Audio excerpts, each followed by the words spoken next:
Captain Sarah Chen stood at the bridge of the ESS Horizon, her eyes fixed on the holographic display, showing an alien distress signal unlike anything humanity had encountered before. After decades of searching the stars for intelligent life, first contact was happening because someone out there needed help. Analysis complete, Captain, Lieutenant Park announced, his fingers dancing across the neural interface. The signal's coming from the Arcturus sector. It's not just one species, it's some kind of coalition. Their technology, it's centuries ahead of ours. Sarah's jaw tightened. Humanity had only achieved faster-than-light travel 15 years ago. They were still considered newcomers to the cosmic stage, barely able to maintain a handful of colonies beyond the solar system. And now this. They're under attack, Sarah said, studying the decoded message. Something's systematically destroying their worlds, and they're losing. Admiral Zhou's hologram materialized on the bridge, his weathered face grave. Captain Chen, the Security Council has made their decision. We're sending the Third Fleet. Sir, with respect, the Third Fleet is all we have to defend our outer colonies. If we commit our forces, and this turns out to be a trap, then humanity falls, Zhou finished. But if we ignore this call for help, and whatever's attacking them comes for us next, we fall anyway. At least this way, we might make some friends. Sarah nodded, understanding the stakes. The bridge crew worked in focused silence, preparing the ship for what could be humanity's finest hour, or its last stand. The journey to the Arcturus sector took 3 weeks at maximum speed. When they arrived, the scene that greeted them made even veteran officers gasp. A vast fleet of crystalline ships hung in space, their elegant designs unlike anything human eyes had seen before. But many were damaged, some critically, evidence of a brutal conflict. The alien coalition's leadership vessel dwarfed the entire human fleet. As Sarah's shuttle approached their docking bay, she couldn't help but feel like a child walking into a room full of adults. The reception committee was a sight that would be forever burned into human history. Beings of pure energy contained in crystalline forms floated alongside massive reptilians whose scales shifted colors like living rainbows. Towering insectoids clicked mandibles in complex patterns, while humanoid figures with iridescent skin watched with compound eyes. High Chancellor Vexra, a being of swirling energy and light, addressed them first. Their thoughts translated directly into Sarah's mind, tinged with both hope and skepticism. You are younger than we expected. When we sent our distress call into the void, we hoped to reach one of the ancient races. Instead, we find humans, a species that has barely mastered the fundamentals of space travel. Sarah stepped forward, her voice steady. With respect, High Chancellor, sometimes the youngest child sees solutions that older, wiser beings miss. We may not have your technology or your experience, but humanity has something else. We've spent our entire history learning to overcome impossible odds. A ripple of what might have been amusement passed through the assembled aliens. Commander Kizixt, an insectoid being nearly 3 meters tall, clicked his mandibles. Admirable spirit, but spirit alone will not defeat the Void Swarm. They consume entire systems, adapting to every weapon we deploy. Our most advanced civilizations have fallen before them. Then perhaps, Sarah suggested, it's time to try something less advanced. She activated a holographic display, showing humanity's preliminary analysis of the Void Swarm's attack patterns. We noticed something in your distress signal data. The swarm adapts to technology, yes, but it follows patterns. Patterns that might be its weakness. The alien leaders gathered closer, their initial dismissiveness giving way to curiosity as Sarah explained humanity's unconventional proposal. It was risky, arguably primitive by their standards, but it was also something the Void Swarm had never encountered before. As the meeting concluded, High Chancellor Vexra's energy form pulsed with what Sarah hoped was approval. Perhaps we were too quick to judge. You think differently than us, Captain Chen. Whether that difference will be our salvation or our final disappointment remains to be seen. Sarah allowed herself a small smile. That's all we ask for. A chance to prove ourselves. Because if there's one thing humans are good at, it's exceeding expectations. As she returned to her ship, Sarah knew that the real challenge was just beginning. Humanity had earned a seat at the table, but now they had to prove they deserved it. The fate of not just Earth, but countless civilizations hung in the balance.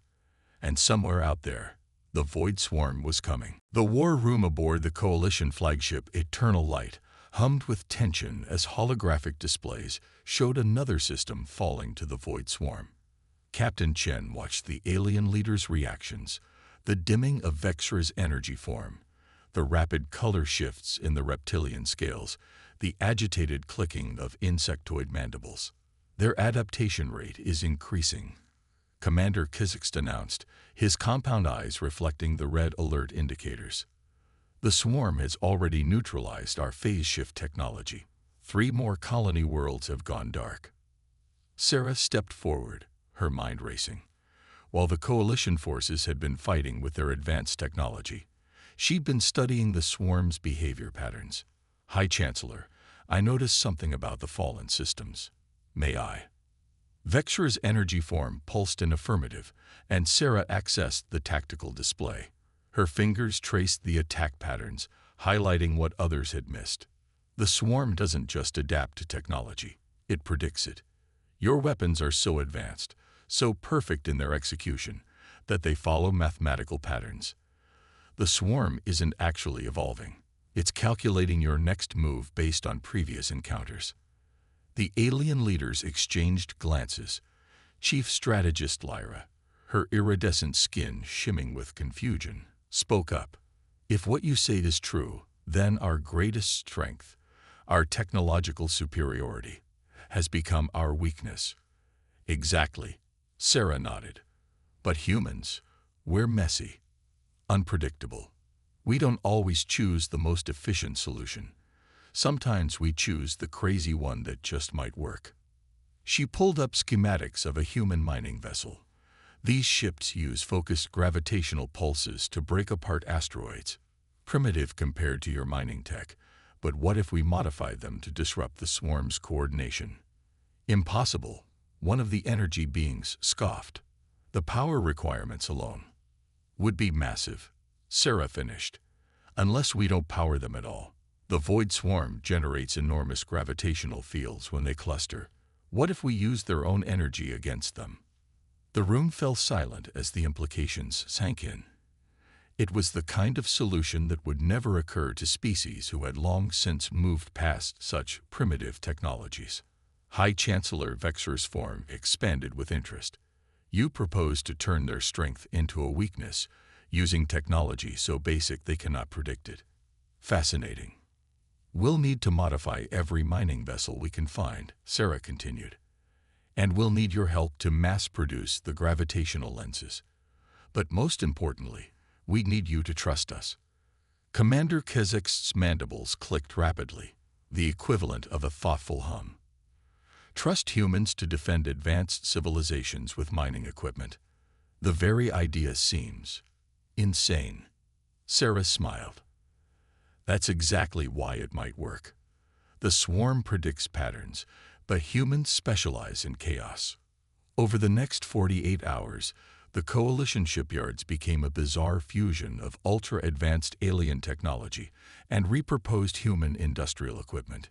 Engineers from a dozen species worked alongside human mechanics, combining technologies in ways neither civilization had imagined before. The first test came sooner than expected. The Void Swarm Scout Force appeared at the edge of the system, its biomechanical ships moving with their usual perfect precision. Now we see if your chaos theory holds true, Captain Chen. Vexra observed as the modified mining vessels moved into position. The swarm attacked exactly as their patterns predicted, which was exactly what Sarah had counted on. The mining ships activated their gravitational pulses, not to attack, but to redirect the swarm's own gravitational fields. The result was spectacular. Swarm ships collided with each other, their perfect formation shattered by their own power turned against them. By the ancestors, Lyra breathed, her skin flashing patterns of amazement. They didn't adapt. They couldn't adapt because you can't adapt to randomness. Sarah finished. Not when it's using your own strength as a weapon. The victory was small but significant. For the first time since the war began, the coalition had found a weapon the swarm couldn't immediately neutralize. But Sarah knew this was just the beginning. The swarm would eventually figure out countermeasures, which meant humans would need to come up with even more unconventional solutions. As she watched the coalition leaders excitedly discussing the battle's implications, Sarah felt a mix of pride and concern. They'd proven that humanity's primitive thinking had value. But the real test was still to come. The main swarm fleet was still out there, and it would take more than one clever trick to defeat them. Your species continues to surprise us, Captain, Vexera communicated privately to Sarah. Perhaps being young is not the disadvantage we thought it was. Sarah's response was interrupted by urgent alerts. Long-range sensors had detected massive void swarm formations entering coalition space. They weren't just sending scouts anymore. They were launching a full invasion. The time for tests and theories was over. Now they would see if humanity's chaotic innovation could match the swarm's cold perfection on a scale that would determine the fate of 1,000 worlds. The coalition's central command center shook with another impact as the void swarm hammered their defenses. Emergency lights cast dancing shadows across faces both human and alien as they fought to maintain their position. Captain Sarah Chen steadied herself against a console, watching as another modified mining vessel succumbed to the overwhelming assault. They've adapted to the gravitational disruption, Commander Kizikst announced, his chitinous armor gleaming under the emergency lights. Just as you predicted, Captain Chen. Sarah nodded grimly. The swarm had learned to compensate for their first trick, but that wasn't what worried her. They're not just adapting anymore. Look at their attack pattern. The tactical display showed the swarm's formations shifting in ways they'd never seen before. Instead of their usual mathematical precision, they were displaying something new: creativity. They were learning. High Chancellor Vexera's energy form dimmed with concern. They're mimicking our chaos strategy, using our own adaptability against us. No, Sarah corrected, her eyes fixed on the display. They're mimicking their idea of chaos. But it's still just a calculation. And that gives me an idea. She turned to the coalition leaders. But you're not going to like it. Before she could elaborate, a massive explosion rocked the station. Damage reports flooded in from all sectors. The swarm had breached their outer defenses. We're out of options, Captain, Lyra said, her iridescent skin pulsing with distress patterns. Whatever your idea is, we're ready to listen. Sarah took a deep breath. We need to abandon the station. All of it. Right now. The alien leaders erupted in protest. This station was their last major stronghold in the sector, home to millions of refugees from a dozen species. Abandoning it was unthinkable. The swarm thinks it's learned to predict us. Sarah pressed on. So let's show them what real chaos looks like. We evacuate everyone. Rig the station's power core to overload. And what? Kizikst demanded. Die with honor. No. Sarah's eyes gleamed. We're going to teach them about human disaster response.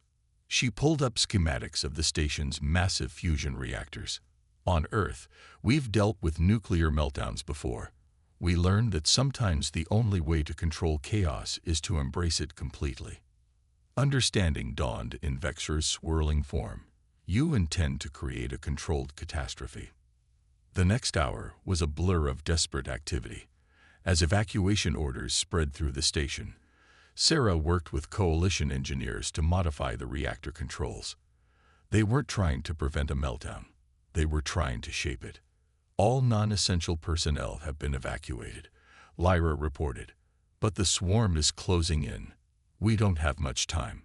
Sarah looked around the command center, now staffed by a skeleton crew of volunteers from both human and alien forces.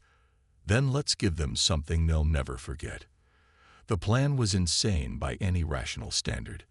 They would use the station's quantum communications array to broadcast false evacuation patterns, making it appear that they were fleeing in panic. Meanwhile, they would actually be carefully positioning the remaining ships in a complex formation around the station. Swarm vessels have breached the inner defense perimeter, Kazakhstan announced. They're moving exactly as predicted, following our false evacuation patterns. Sarah watched the tactical display, her heart pounding. The swarm ships were arranging themselves in a perfect position to intercept the evacuating vessels. Perfect, that is, if the evacuation had been real. Now, she ordered. The station's reactor didn't just overload. It exploded in a carefully orchestrated sequence that created a cascading wave of quantum disruptions. The swarm ships, arranged to maximize their exposure to fleeing vessels, instead found themselves caught in an artificial tsunami of subatomic chaos. The effect was devastating. Swarm vessels twisted and shattered as the quantum cascade tore through their perfectly ordered systems. Their attempts to adapt only made things worse, as each adjustment created new variables in the chaotic equation they couldn't solve. From the bridge of the ESS Horizon, Sarah watched the destruction with a mixture of awe and satisfaction. Status report. Swarm forces in the sector are in complete disarray. Lyra reported, her skin flashing patterns of triumph. We're detecting widespread systems failures across their fleet. They're retreating. The cheer that went up from the combined human and alien crew was deafening. But Sarah noticed that the coalition leaders were looking at her differently now. There was respect in their eyes, yes, but also something else. Understanding. You sacrificed our greatest installation, Vexra observed, to create a weapon that only worked once, could never be repeated, and had no guarantee of success. It was human. Sarah finished. Sometimes the best solution isn't the most logical one. Sometimes you have to be willing to break everything to save anything. As damage reports and casualty figures began coming in, Sarah knew the war was far from over. The swarm would be back, and they would be even more dangerous now.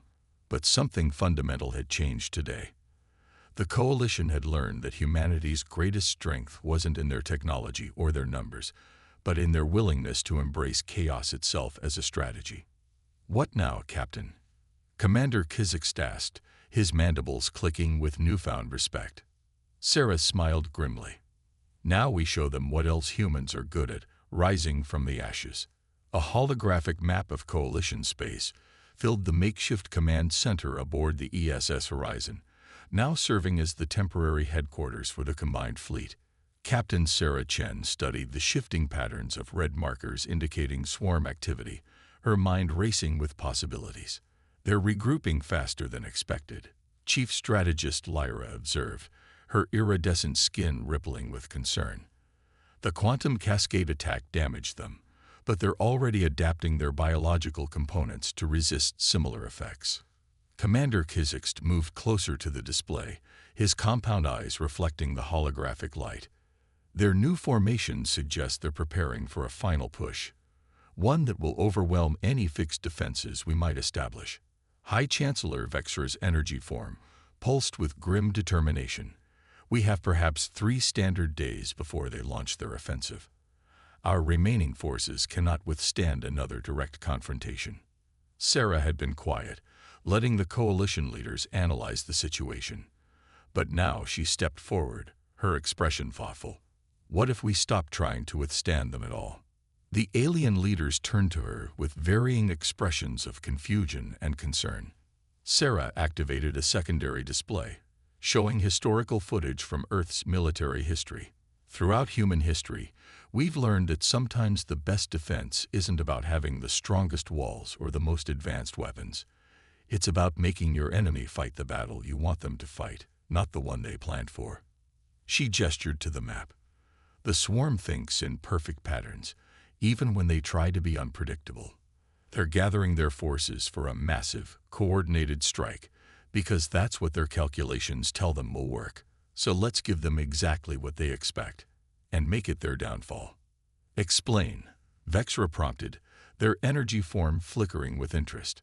Sarah began laying out her plan, and as she did, she could see the alien leader's reactions shift from skepticism to disbelief to cautious consideration. You want us to intentionally weaken our defenses. Kizik's mandibles clicked rapidly in agitation.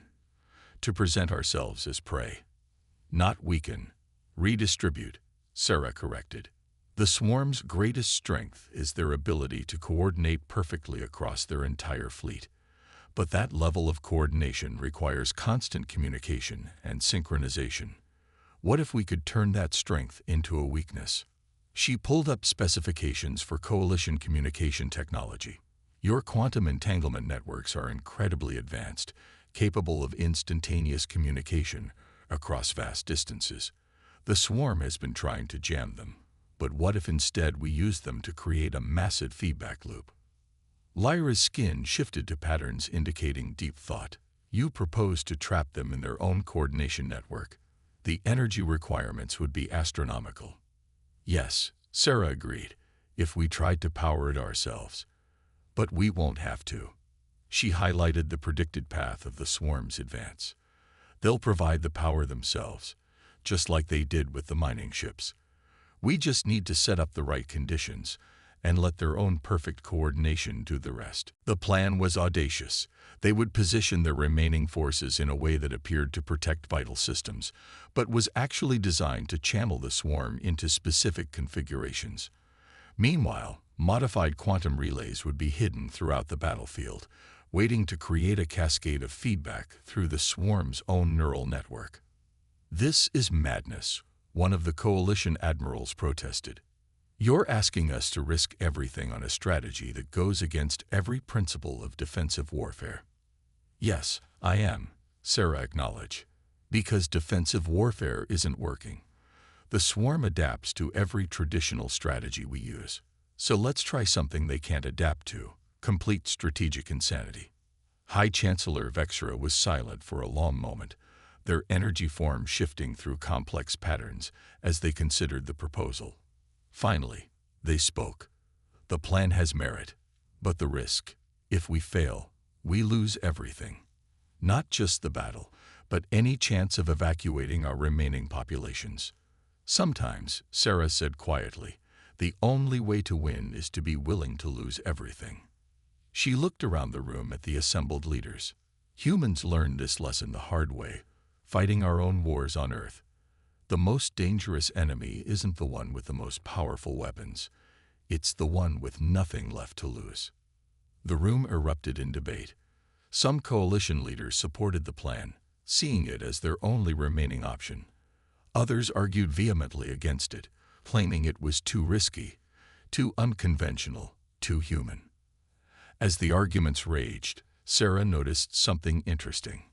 The younger officers of various species were largely supporting the plan, while the older, more traditional leaders opposed it. It was a divide she recognized from humanity's own history. The tension between conventional wisdom and revolutionary thinking. Finally, Commander Kizik raised his voice above the chaos. I have studied human military history since they joined this fight. Their species has repeatedly achieved victory through strategies that seemed impossible, illogical, even suicidal to their enemies.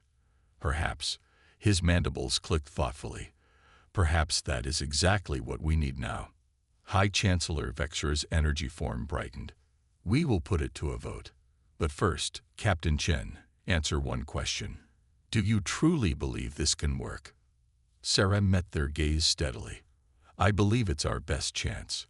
More importantly, I believe it's exactly the kind of solution the swarm can't predict, because it's exactly the kind of solution they would never consider. The vote was close, but in the end, desperation and hope proved stronger than tradition. The coalition would gamble everything on a human strategy that defied conventional logic. As the leaders dispersed to begin preparations, Lyra approached Sarah. Your species continues to confound us, she said, her skin displaying patterns of both anxiety and admiration. To propose such a strategy requires either brilliant insight or complete madness. Sarah smiled. In human experience, sometimes they're the same thing. The combined fleet hung in space like a scattered constellation, deliberately positioned to appear disorganized and vulnerable. Captain Sarah Chen stood on the bridge of the ESS Horizon, watching as the final pieces of their trap fell into place. The quantum relay network was hidden, disguised as debris from previous battles, waiting to be activated. Swarm fleet detected, Lieutenant Park announced, his voice steady despite the tension. Multiple signatures, larger than any previous formation we've encountered. High Chancellor Vexor's holographic form materialized on the bridge. They've committed their entire remaining force, just as you predicted, Captain. There will be no second chances. Status of the coalition forces, Sarah asked, her eyes fixed on the tactical display. All ships are in position. Commander Kizikst reported from his vessel. Though I must admit, maintaining such a seemingly chaotic formation goes against every instinct we possess. Sarah allowed herself a small smile. That's exactly why it will work. The swarm expects perfection, calculation. We're giving them disorder, but it's our kind of disorder. The enemy fleet emerged from hyperspace in waves, their biomechanical ships moving with lethal grace. The swarm had evolved since their last encounter, their vessels now covered in organic armor designed to resist quantum disruption. They were learning, adapting, becoming more dangerous with each engagement. They're advancing according to the predicted pattern, Lyra reported, her skin flickering with nervous energy. The bait is drawing them in. Sarah watched as the swarm forces spread out, moving to encircle what they perceived as a weakened, disorganized enemy. Their formation was perfect, each ship precisely positioned to maximize their attack coverage. It was exactly what they needed. All ships, execute Operation Chaos, Sarah commanded. May whatever gods you believe in watch over us all. The battle erupted in a symphony of light and energy. Coalition ships performed maneuvers that seemed random, even suicidal, but each movement was carefully calculated to draw the swarm deeper into their trap. The enemy responded exactly as their nature demanded, with perfect, coordinated attacks designed to counter each apparent mistake. Quantum relay network is charging, Lieutenant Park reported. The swarm's own energy emissions are powering the system. 30 seconds to critical mass. Sarah keyed the fleet-wide channel. All ships, prepare for Phase 2. Remember, when the signal comes, don't think. React. The swarm pressed their advantage, their ships moving into optimal firing positions. Their coordination was flawless, their tactics beyond reproach. They had analyzed every possible counter-strategy, prepared for every logical response.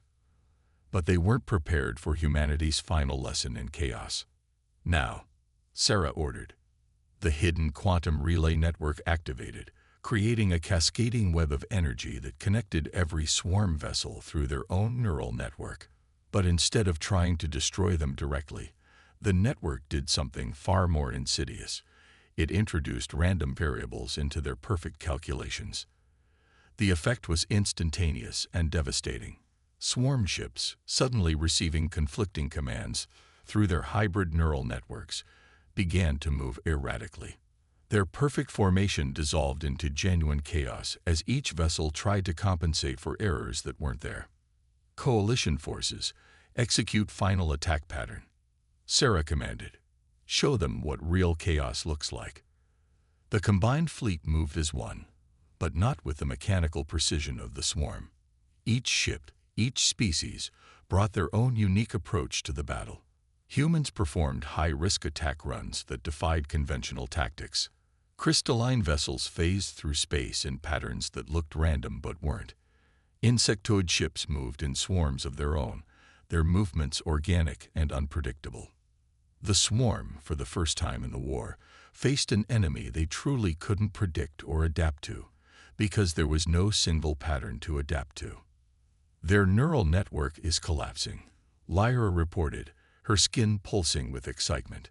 The feedback loop is forcing them to experience true chaos, not just calculated unpredictability. Sarah watched as the mighty swarm fleet began to break apart. Some ships simply shut down, their hybrid systems overwhelmed by the quantum cascade. Others turned on their own allies, their targeting systems confused by the conflicting data. A few attempted to retreat, but their hyperspace calculations were compromised by the same chaos that was destroying their formation. By the ancestors, Vexra breathed, their energy form blazing with triumph. It's working. It's actually working. The battle raged for hours, but the outcome was never again in doubt. Without their perfect coordination, without their ability to adapt as a single entity, the swarm was reduced to fighting as individual ships. And in individual combat, they were no match for the combined creativity and determination of the coalition. As the last swarm vessels were either destroyed or disabled, a profound silence fell over the battlefield. The coalition fleet, battered but victorious, held position among the debris of their fallen enemy. "Status report," Sarah requested, her voice hoarse from hours of issuing commands. "Swarm neural network has been completely destroyed," Lieutenant Park confirmed. "Long-range sensors show their remaining forces are in full retreat, their coordination completely broken. They're running away." A cheer went up across the coalition frequencies, a chorus of victory in a dozen different languages. But Sarah noticed something else. The alien leaders were looking at humanity differently now. Not with the skepticism of before, not even with just respect, but with understanding. High Chancellor Vexra's hologram approached Sarah. "We owe you and your species an apology, Captain Chen. We thought your primitive technology and emotional responses were weaknesses. We failed to understand that chaos itself could be a weapon, when wielded by those brave enough to embrace it."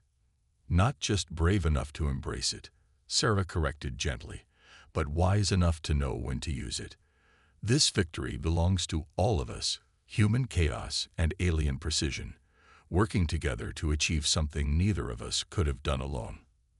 As the coalition fleet began the long process of recovery and rebuilding, Sarah knew that this victory had changed more than just the outcome of the war.